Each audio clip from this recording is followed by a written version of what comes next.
Most Americans are familiar with "Let justice roll down like waters and righteousness like an ever-flowing stream" from Dr. Martin Luther King Jr.'s 1963 "I Have a Dream" speech. While a great place to remember it from, we should realize it was one of Dr. King's favorite quotes. It would be impossible to count the number of times he made this statement in sermons and speeches beginning as early as 1955, if not earlier, and continuing until his murder in 1968. Considering his effort to end the injustice of legalized segregation here in America, it was an appropriate application of the statement, even though it did not originate with Dr. King. The quote comes from the Old Testament prophet Amos, in the middle of a text condemning the nation of Israel for living a lie. Like America, Israel was a prosperous nation. However, Israel's prosperity was stained by their active mistreatment of the poor and needy. Even those who were not actively engaged in the mistreatment but benefited from it were guilty of indifference and subject to the same condemnation in coming judgment. That's why Amos was an unrelenting prophet of gloom and doom. He even rebuked those Israelites who called for a day of judgment because it would be darkness instead of light, even gloom with no brightness in it, Amos 5:21. He then rebuked the religiously active Israelites.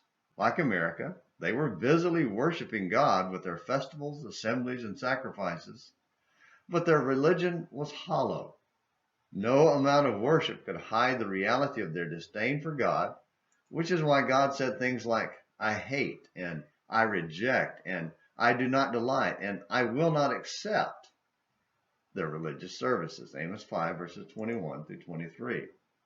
Not only was their worship a mockery of the greatest command, "You shall love the Lord your God with all your heart and with all your soul and with all your mind," it was also a mockery of the second greatest command, "You shall love your neighbor as yourself," Matthew 22 verses 36 through 40. As Jesus said when quoting Deuteronomy 6:5 and Leviticus 19:18, on these two commands depend the whole law and the prophets. Amos understood that, which is why he finished his rebuke of their religiosity with, "But let justice roll down like waters and righteousness like an ever-flowing stream," Amos 5 verse 24. Unlike Israel, America is not God's chosen nation. Despite the claims of many, it is not a Christian nation. However, like Israel, this nation will be brought down because of pervasive false religion and injustice. Our only hope for this nation is that there are enough righteously religious people who uphold justice to turn away his wrath.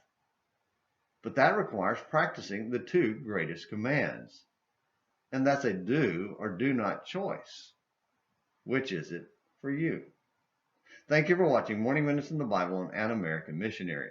Until next time, this is James McClenny hoping you have a great day.